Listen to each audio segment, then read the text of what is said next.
دن بدن کھلنے لگا ہے نعمت الاسلام یہ۔ بسم اللہ الرحمن الرحیم۔ صرف 5 منٹ کا مدرسہ قرآن و حدیث کی روشنی میں۔ 74واں دن 14 ربیع الاول۔ نمبر 1، اسلامی تاریخ۔ ہاروت و ماروت۔ قدیم زمانے میں شہر بابل میں رہنے والے یہودیوں کے درمیان جادو بہت زیادہ عام ہو گیا تھا۔ وہ لوگ جادو کے ذریعے عجیب و غریب کمالات دکھاتے تھے، یہاں تک کہ بعض لوگ جادو کے زور پر نبوت کا دعویٰ کرنے لگتے تھے۔ اللہ تعالیٰ نے بابل شہر میں ہاروت و ماروت نامی 2 فرشتوں کو بھیجا تاکہ لوگوں کو جادو کی حیثیت اور حقیقت سے آگاہ کر سکیں۔ چنانچہ لوگ عبرت حاصل کرنے کے بجائے دنیا کمانے اور دوسروں کو نقصان پہنچانے کے لیے ان سے جادو سیکھنے آتے تھے۔ حالانکہ دونوں فرشتے جادو سکھانے سے پہلے یہ بتا دیتے تھے کہ ہمیں تمہاری آزمائش کے لیے بھیجا گیا ہے، لہذا تم جادو کے ذریعے ناجائز اور حرام کام مت کرو، اس سے تمہارے کفر میں مبتلا ہو جانے کا اندیشہ ہے۔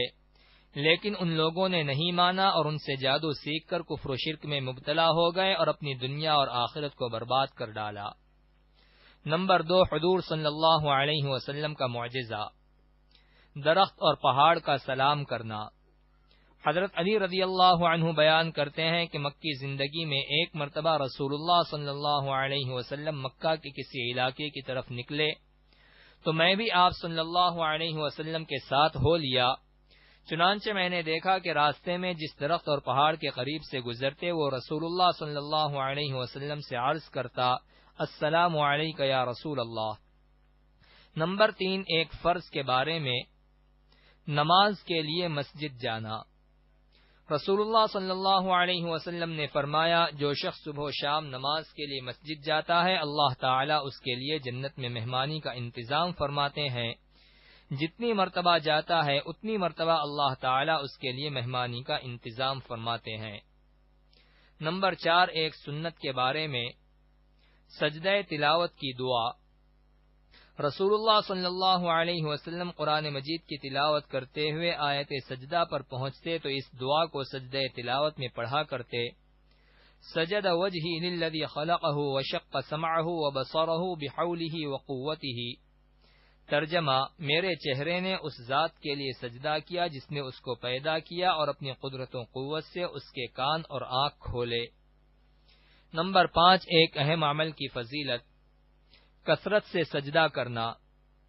رسول اللہ صلی اللہ علیہ وسلم نے فرمایا، کثرت سے سجدہ کیا کرو، کیونکہ جب تم صرف اور صرف اللہ کے لیے سجدہ کرو گے تو اللہ تعالیٰ اس کے بدلے تمہیں 1 درجہ بلند کرے گا اور تمہارا 1 گناہ معاف کرے گا۔ نمبر 6، ایک گناہ کے بارے میں، حرام چیزوں کا بیان۔ قرآن میں اللہ تعالیٰ فرماتا ہے، تم پر مرا ہوا جانور، خون اور خنزیر کا گوشت حرام کر دیا گیا ہے، اور وہ جانور بھی جس پر ذبح کرتے وقت اللہ کے علاوہ کسی دوسرے کا نام لیا گیا ہو۔ نمبر 7، دنیا کے بارے میں، دنیاوی زندگی کی حقیقت۔ قرآن میں اللہ تعالیٰ فرماتا ہے، تم خوب جان لو کہ دنیاوی زندگی بچپن میں کھیل کود اور جوانی میں زیب و زینت اور باہم ایک دوسرے پر فخر کرنا اور بڑھاپے میں مال و اولاد میں ایک دوسرے سے اپنے کو زیادہ بتانا ہے۔ نمبر 8، آخرت کے بارے میں، قیامت کے دن کے سوالات۔ رسول اللہ صلی اللہ علیہ وسلم نے فرمایا، انسان کے قدم قیامت کے دن اللہ کے سامنے سے اس وقت تک نہیں ہٹیں گے جب تک اس سے 5 چیزوں کے بارے میں سوال نہ کر لیا جائے۔ نمبر 1، اس کی عمر کے بارے میں کہ اس کو کہاں ختم کیا۔ نمبر 2، اس کی جوانی کے بارے میں کہ اس کو کہاں خرچ کیا۔ نمبر 3، مال کہاں سے کمایا۔ نمبر 4، کہاں خرچ کیا۔ نمبر 5، علم کے مطابق کیا کیا عمل کیا۔ نمبر 9، طب نبوی سے علاج، سفرجل سے دل کی دوا۔ رسول اللہ صلی اللہ علیہ وسلم نے فرمایا، سفرجل یعنی بہی کھایا کرو کیونکہ یہ دل کو راحت پہنچاتا ہے۔ نمبر 10، نبی صلی اللہ علیہ وسلم کی نصیحت۔